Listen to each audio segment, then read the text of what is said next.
কি করি, গাঁজার নেশা উঠছে, এখন কি করা যায়? ওই যে একটু মক্কেল পাইছি দিয়ে কিছু করা যায় নাকি? ভাই, আমার বাসা সিরাজগঞ্জ শহরে, সদরে। আমার মেয়ে একটা হারায় গেছে, আমি জানিও আমার গাড়ি ভাড়া নাই, আমার কাছে গাড়ি ভাড়া নাই। আপনার কাছে 100 টাকা হবে? আপনি যে মানি ব্যাগ হারাইছে আমি বিশ্বাস করবো কিভাবে সেটা?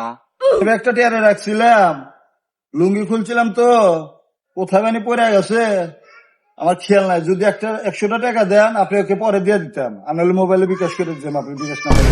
অসহায় মানুষ এখন 100 টাকা চাইতেছে, দেখি দেয়া যায় কিনা। 100 টাকা নিয়ে যান, যদি আমাকে না পান ইতিমখানা নাহলে মসজিদে দিয়ে দিয়েন। এই জন্য দোয়া করবো সব সময়। নেশা উঠছিল, 8 তারিখে 100 নিচ্ছি। বাই বাই এখন টাটা। এই তোর বাটপারি, আত্মাপুরা তুই বললি গাড়ি ভাড়া নাই আর তুই এখানে গাঁজা খাচ্ছিস, ব্যাটা তোকে এখন ধরছি আজকে।